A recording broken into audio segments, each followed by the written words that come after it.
Allahu Akbar, Allahu Akbar. La ilaha illallahu, Allahu Akbar. Allahu Akbar, walillahil hamd. Tuan-tuan dan puan-puan, demikianlah lafaz takbir hari raya yang dibaca oleh seorang sahabat Nabi bernama Abdullah ibnu Mas'ud radhiyallahu anhu. Di sini sudah tentu timbul soalan, mana pula datang lafaz takbir yang panjang-panjang yang lazim diamalkan di Malaysia?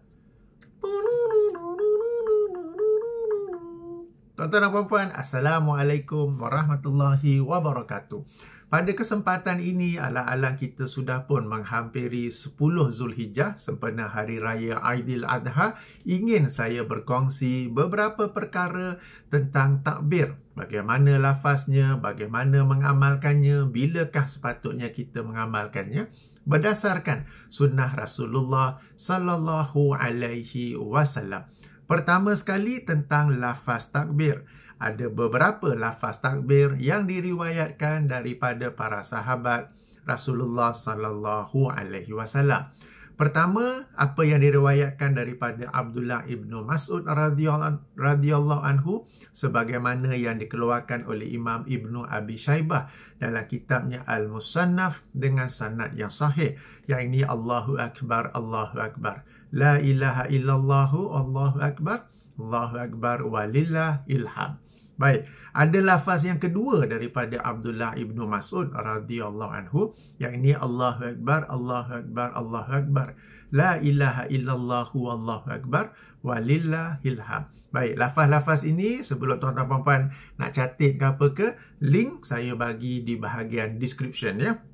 Okey, lafaz yang ketiga daripada Abdullah ibnu Abbas, riwayat Imam Al-Baihaqi dalam As-Sunan Al-Kubra, juga dengan sanad yang sahih, yang ini Allahu Akbar, Allahu Akbar, Allahu Akbar, walillahil hamd.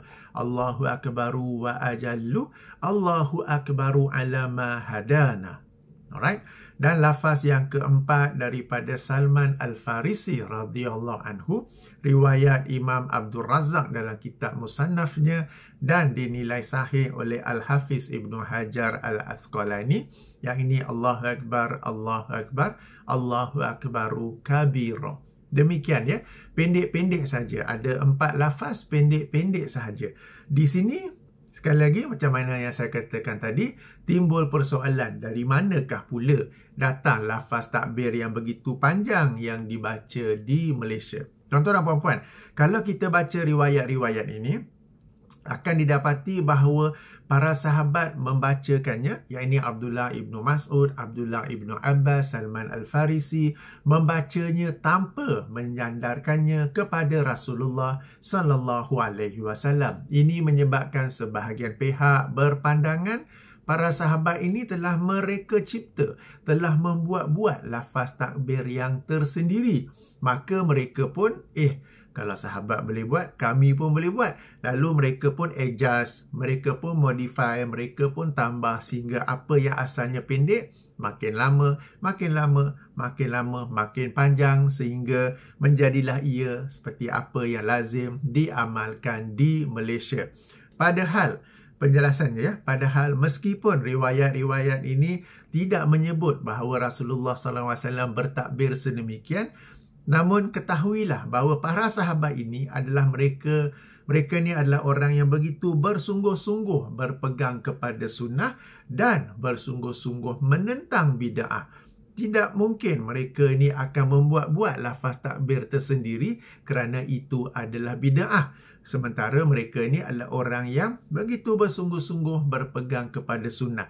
Ini tidak lain, tidak bukan menunjukkan bahawa meskipun riwayat-riwayat ini mereka tak sandarkannya kepada Rasulullah, ia pada hakikatnya adalah apa yang mereka ambil, apa yang mereka pelajari, apa yang mereka amalkan daripada Rasulullah sallallahu alaihi wasallam.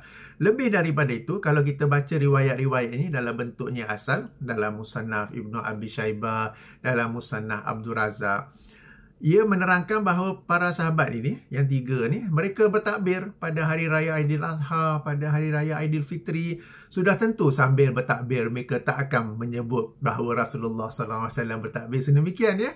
Jadi ini adalah lafaz takbir yang mereka ambil, mereka belajar, mereka amalkan daripada Rasulullah sallallahu alaihi wasallam meskipun mereka tidak menyandarkannya kepada Rasulullah sallallahu alaihi wasallam.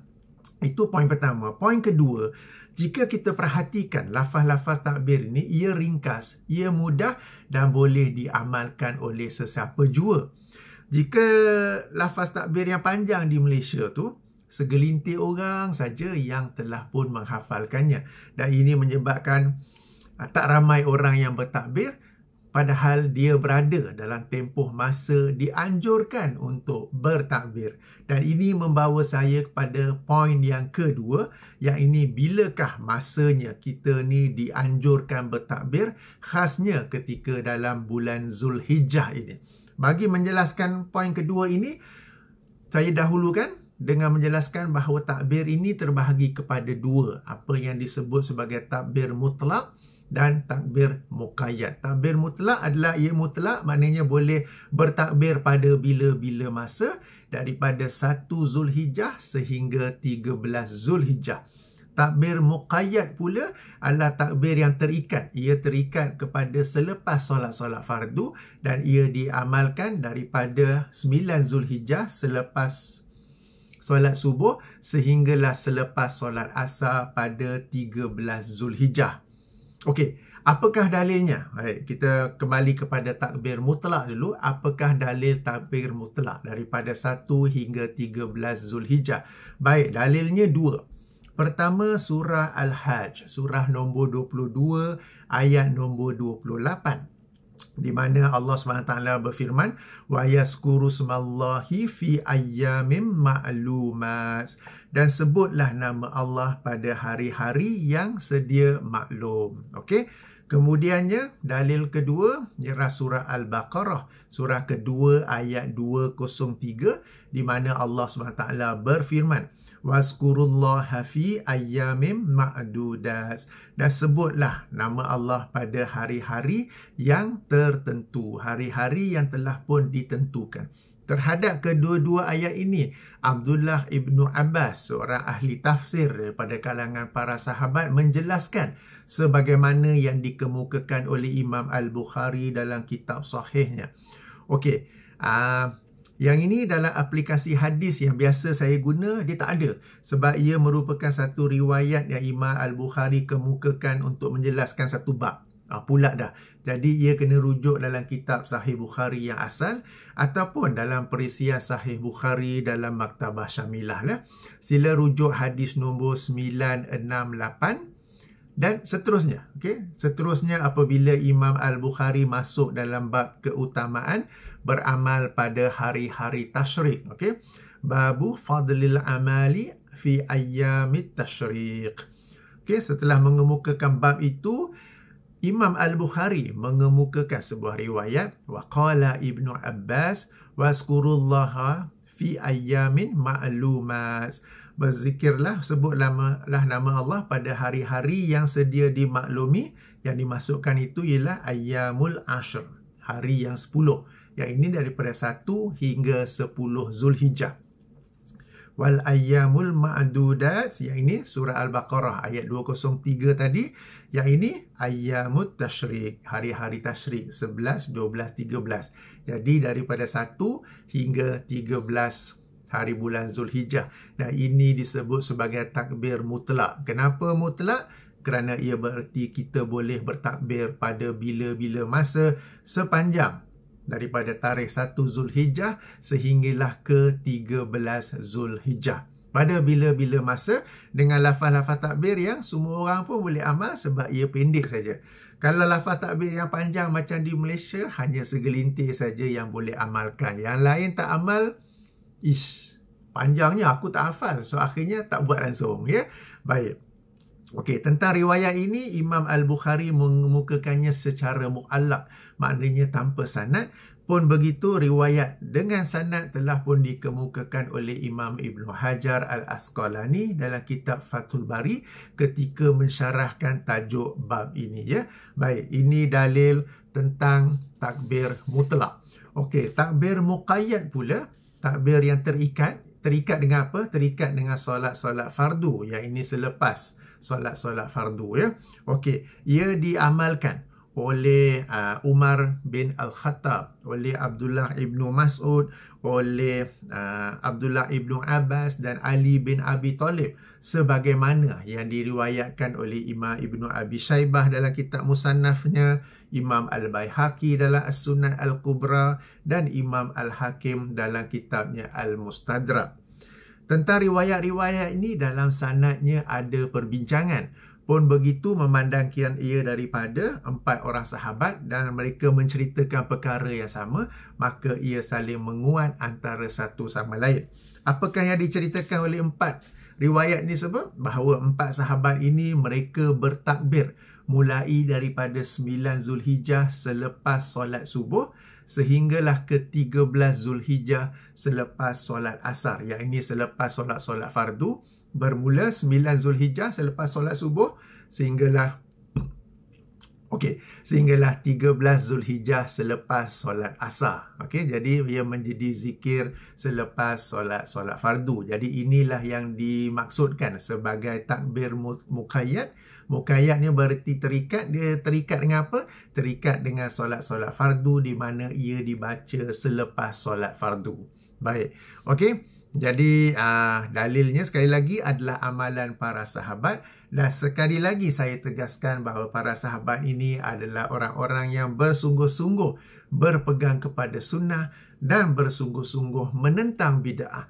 Kalau kita baca riwayat-riwayat tersebut dalam Musannaf Ibnu Abi Shaybah, As-Sunnah Al-Kubra oleh Imam Al-Baihaqi, tak pula mereka menyandarkannya kepada Rasulullah sallallahu alaihi wasallam. Pun begitu, sama-sama kita ketahui pada hakikatnya, pada asalnya ia adalah sesuatu yang mereka amalkan, mereka ambil, mereka contohi daripada sunnah Rasulullah sallallahu alaihi wasallam, meskipun mereka tidak menyatakan sedemikian ya. Okey. Baik. Tentang takbir muqayyad ini timbul soalan. Selepas kita solat, selepas memberi salam, apakah kita terus takbir atau kita zikir dengan zikir-zikir yang maklum daripada sunnah Rasulullah sallallahu alaihi wasallam kemudian baru bertakbir? Apabila saya membaca riwayat-riwayat terbabit, tidak pula diterangkan, hanya diterangkan bahawa selepas solat mereka bertakbir, selepas solat mereka bertakbir. Jadi pada zahirnya kelihatannya selepas memberi salam terus bertakbir. Pun begitu, nanti dulu. Pun begitu, saya nasihatkan sebelum hendak bertakbir, perhatikan dahulu ada makmum masbuk ataupun tidak selepas solat berjemaah ya, solat-solat fardu berjemaah. Kerana takbir hari raya ini dilakukan secara kuat, secara jahar. Sebelum kita hendak bertakbir ataupun berzikir secara jahar, perhatikan terlebih dahulu apabila kita solat jemaah di masjid sama ada makmum masbuk ataupun tidak. Jika ada, please don't be selfish to your fellow Muslims. Janganlah menjadi orang yang selfish. Janganlah menjadi orang yang hanya mementingkan diri sendiri dan tidak mempedulikan sahabat ataupun saudara-saudara Muslim kita yang sedang solat. Jangan ganggu mereka yang sedang solat dengan berzikir secara kuat. Dalam kes ini kita nak bertakbir. Takbir ini memang secara kuat. Pun begitu, tunggu dulu bagi mereka habis solat, makmum masbuk habis solat, barulah kita bertakbir. Jangan ganggu ya. Satu perkara yang sangat sedih saya perhatikan di kalangan umat Islam, di kalangan imam-imam, mereka tak kisah langsung tentang makmum masbuk. Semangat nak berzikir secara kuat selepas solat-solat fardu, tak pedulikan sama ada makmum masbuk ataupun tidak. Kerana itulah kalau kita rujuk dalam sunnah Rasulullah sallallahu alaihi wasallam, apabila sahaja baginda selesai memberi salam ke kanan ke kiri, baginda beristighfar 3 kali, membaca Allahumma anta salam, kemudian baginda berpusing menghadap makmum. Ada kalanya berpusing 180 degrees, maknanya directly menghadap makmum. Ada yang sengit ke kanan, ada yang sengit ke kiri. Bila sudah berpusing tu, antara hikmahnya ialah dapat melihat sama ada wujud ataupun tidak makmum masbuk. Jika tak ada, Rasulullah akan berzikir secara kuat dalam rangka mengajar jemaah, dalam rangka mengajar makmum lafaz-lafaz zikir. Alright? Jadi itulah caranya, itulah hikmahnya imam berpusing. Tapi imam-imam kita sekarang ni, sebab budaya masyarakat kita ialah nak hantar anak-anak mereka ke sekolah tahfiz. Mereka tak bezakan sekolah tahfiz tu sekolah bid'ah atau sekolah sunnah. Asalkan sekolah tahfiz, mereka hantar ke sana. Lalu anak-anak mereka tu bagus, sudah hafal Quran, sudah hafal 30 juzuk, dah habis tu menjadi imam di masjid dan surau. Mereka menjadi imam. Mereka baca ayat-ayat Quran dengan bacaan yang bagus. Tetapi mereka jahil tentang sunnah. Mereka jahil tentang sunnah. Jadi tuan-tuan dan puan-puan, kalau nak hantar anak-anak ke sekolah tahfiz, pilihlah sekolah tahfiz yang juga mengajar sunnah Nabi SAW. Nak tahu mana sekolah tahfiz yang sunnah dan bid'ah? Bila berjumpa untuk daftar anak, untuk tanya-tanya tentang sekolah tu, tengok sekolah tu, kopiah tu, mudir ke, pengetua ke, gurunya ke apa ke, tengok kopiah dia tu ada slipper atau tidak, ada lambang capal atau tidak, dia jenis pakai selendang yang ada lambang capal ataupun tidak. Lazimnya kalau yang tahfiz yang bid'ah tu, mereka akan ada ciri-ciri pencinta bid'ah. Okey, kalau yang sunnah tu lain. Alright, anda boleh kenal mana yang sunnah, mana yang bid'ah. Hantarlah sunnah supaya anak anda hafal Al-Quran dan juga hafal sunnah Nabi SAW. Jangan hafal Quran saja padahal jahil terhadap sunnah Nabi SAW.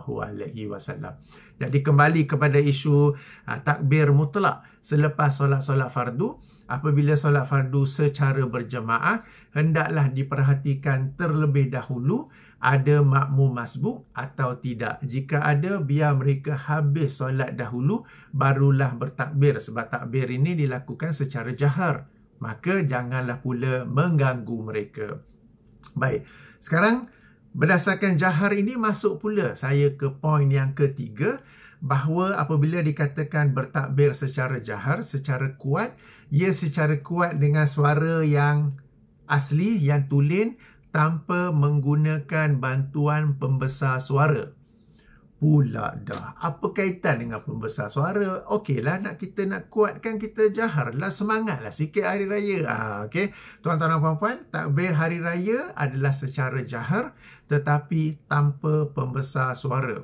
Baik, kalau kita rujuk kepada sunnah Nabi SAW, apabila azan, Bilal akan panjat ke atas bumbung masjid dan melaungkan azan sekuat-kuatnya agar semua orang dapat dengar panggilan azan dan hadir ke masjid untuk solat berjemaah.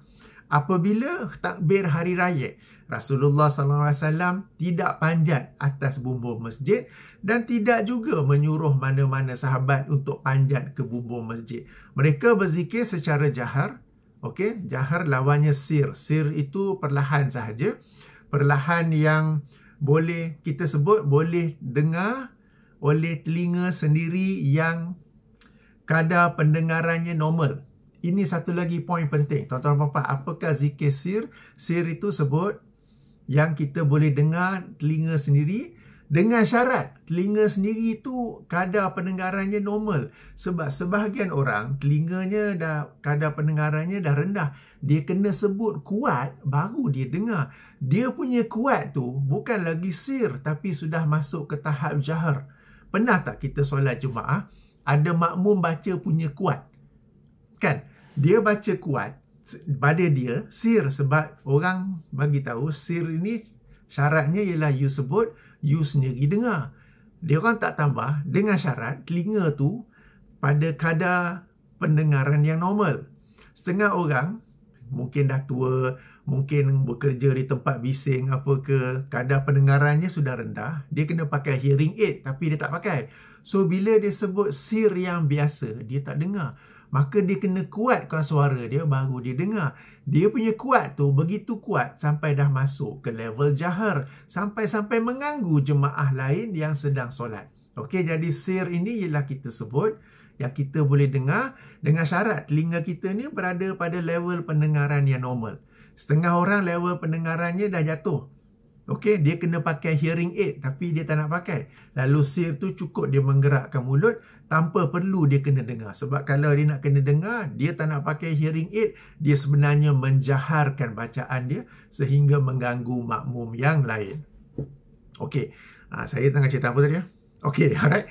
Jadi takbir dilakukan secara jahar, tetapi tak perlu dengan bantuan pembesar suara. Tak perlu berlebih-lebihan, cukup secara jahar, tak perlu dengan pembesar suara. Pembesar suara ni, ia memang kita nak kuatkan, yang ini kita gunakan untuk azan. Kerana azan memang kita nak jemput untuk orang datang ke masjid, solat berjemaah. Sebab itu pada zaman Rasulullah SAW, saya ulangi, Bilal naik ke bumbung masjid melaungkan azan sekuat-kuatnya. Bukan sekadar jahar tapi sekuat-kuatnya. Adapun lafaz takbir, baik Hari Raya Aidilfitri maupun Hari Raya Aidiladha, memang secara kuat. Tapi Rasulullah SAW tak suruh para sahabat panjat ke bumbung. Takbirlah sekuat-kuatnya sampai semua orang dengar. Alright, jadi secara jahar sahaja, tak perlu dengan pembesar suara. Kalau tak ada megafon, tak payah pergi cari megafon. Okey. Kalau pembesar suara rosak ke, tak payah. Jadi zikir secara jahar tanpa menggunakan pembesar suara. Baik. Dan ini membawa saya kepada poin yang keempat. Alright. Lafaz ataupun takbir hari raya ni tak semestinya dibaca secara serentak, secara orang putih sebut unison, semua kena baca sama-sama. Tak, dia masing-masing bertakbir. Ya, kalau tak serentak macam berterabur lah, macam berserabut lah. Tak apa, sebab yang pentingnya masing-masing itu dia menyebut nama Allah, dia membesarkan Allah pada hari-hari yang sedia maklum ini. Tak perlu serentak, tak perlu unison. Okey, dan kita ada dalilnya. Mari kita rujuk kepada kitab Musnad Imam Asy-Syafi'i. Macam familiar lah, Syafi'i. Kita di Malaysia mazhab Syafi'i lah kan? Ini kitab Imam Asy-Syafi'i ni. Betul ke? Musnad Asy-Syafi'i, okey, Muhammad bin Idris Asy-Syafi'i wafat tahun 204 Hijrah. Yalah tu. Okey. Alright. Rujuk hadis nombor 909 ya. Jadi saya sedang merujuk Musnad Imam Asy-Syafi'i mengikut tertib penomoran Imam As-Sindi. Hadis nombor 909 ya. Daripada Muhammad ibnu Abi Bakar. Muhammad ibnu Abi Bakar As-Saqafi. Bahawasanya dia bertanya kepada Anas bin Malik. Sementara mereka berdua ketika itu sedang berjalan daripada Mina ke Arafah. Lalu dia bertanya, bagaimanakah kalian dahulu melakukannya pada hari ini bersama Rasulullah sallallahu alaihi wasallam. Yang ini pada hari-hari tasyrik inilah. Okey. Okey, beliau bertanya, mereka berdua, yang ini Muhammad ibnu Abi Bakar As-Saqafi sedang berjalan dengan Anas bin Malik. Okey. Sedang mereka berdua berjalan, ditanya kepada Anas bin Malik, ketika mereka sedang berjalan daripada Mina ke Arafah, bagaimanakah kalian mengamalkannya pada fi hazal yaum, pada hari ini bersama Rasulullah sallallahu alaihi wasallam? Maka Anas menjawab, lazimnya daripada kami sesiapa yang bertahlil akan bertahlil dan ia tidak diingkari oleh Rasulullah sallallahu alaihi wasallam, dan sesiapa yang hendak bertakbir akan bertakbir. Daripada kalangan kami ni sesiapa nak bertakbir akan bertakbir dan ia tidak diingkari oleh Rasulullah sallallahu alaihi wasallam. Jadi ada satu kelompok dia nak bertahlil, satu kelompok dia nak bertakbir, boleh saja. Tak ada semua orang serentak membaca satu saja ya. Jadi masing-masing bertakbir dengan tadi salah satu daripada 4 lafaz takbir tadi itu, dan masing-masing membuat, tak semestinya serentak, tak semestinya dipimpin oleh satu orang. Okey, sebab kalau dalam kes ini Rasulullah sedang memimpin, sudah tentu semua akan baca yang sama. Kan tak, ini ada yang bertahlil, ada yang bertakbir ya. Riwayat dalam Musnad Asy-Syafi'i. Jadi sama juga yang apa yang saya amalkan, macam yang saya jelaskan tadi, bahawa lafaz takbir daripada Rasulullah SAW yang diamalkan oleh para sahabat ada 4 tadi tu kan. Jadi bila katakan saya pergi sempena solat hari raya, okey, saya bertakbir, tapi saya bertakbir dengan lafaz takbir tu je. Saya tak ikut lafaz takbir yang panjang-panjang tu. Okey, dan tak semestinya kena serentak pun. Oh, ini seorang-seorang ni mengganggu, merosakkan kesatuan umat lah, dia bertakbir dengan takbir sendiri. Tak. Kita bersatu atas sunnah Rasulullah, bukannya bersatu atas sunnah masyarakat dia, ya. Jadi takbir hari raya ni tak semestinya serentak, tak semestinya dipimpin oleh seseorang. Yang penting sempena hari-hari ini ialah kita membesarkan Allah dengan menyebut namanya, dengan bertakbir. Tak semestinya serentak dan tak semestinya dipimpin oleh seseorang.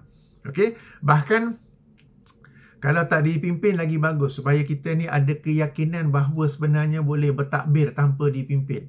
Sebab kadang-kadang seorang tu sedang memandu kereta misalnya, dia boleh saja bertakbir seorang-seorang dalam kereta, tak perlu tak ada imam nak takbir. Dah lah tadi lafaz punya panjang, sekarang ni dia nak amalkan lafaz yang pendek, tapi tak ada imam nak takbir bersama. Lalu akhirnya dia pun tak buat, ya. Sebenarnya boleh buat sendiri-sendiri tanpa perlu ada imam yang membimbingnya. Jadi tuan-tuan dan puan-puan, demikianlah 4 perkara yang ingin saya kongsikan bersama tentang takbir sempena hari raya. Baik, sedikit ulang kaji sebelum kita berakhir.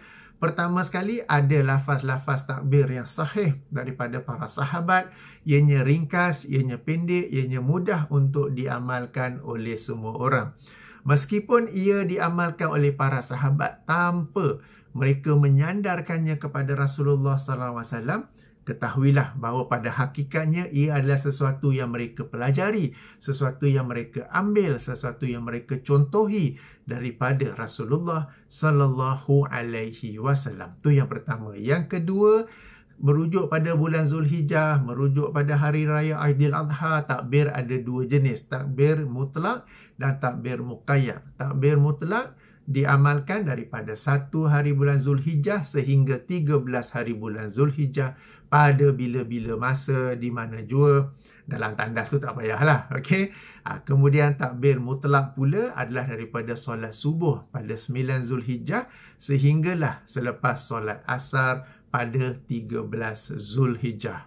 Okey, ini poin kedua. Poin yang ketiga ialah ia dibaca secara jahar, tapi tak perlu sehingga menggunakan pembesar suara, mikrofon dan sebagainya. Kita secara jahar, tetapi tak perlu sehingga menggunakan pembesar suara. Dan yang keempat, ia diamalkan masing-masing. Masing-masing nak amalkan lafaznya, dipersilakan. Tak semestinya mesti dipimpin oleh imam, tak semestinya mesti serentak, mesti unison.